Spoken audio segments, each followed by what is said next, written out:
games to play with others at Virtually Expo, head to our Open Gaming Discord channel. You can type /LFG, which shows that you're looking for a game. If you see that someone else is looking to play a game, you can click on their name and the system is set up to let you message them directly, like we're doing here. On the left, you can see the message you've just sent to this person. You can then use the Open Gaming chat channel and text channels to organise playing your game.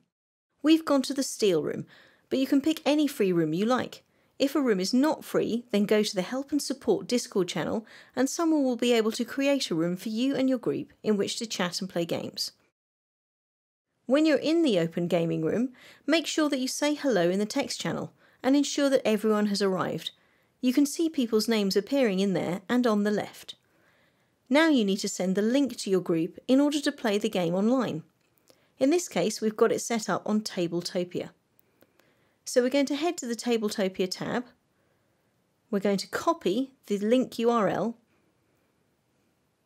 and then we're going to paste this back into the Open Gaming Steel Room. Press return. The other players will be able to click this link and the game will launch for them. They will need to log into Tabletopia and the game will appear for them. Why not attach your headset to this and then use the Open Gaming Steel Room chat channel to talk while you play the game? Ensure your headset is working and that you can all hear one another.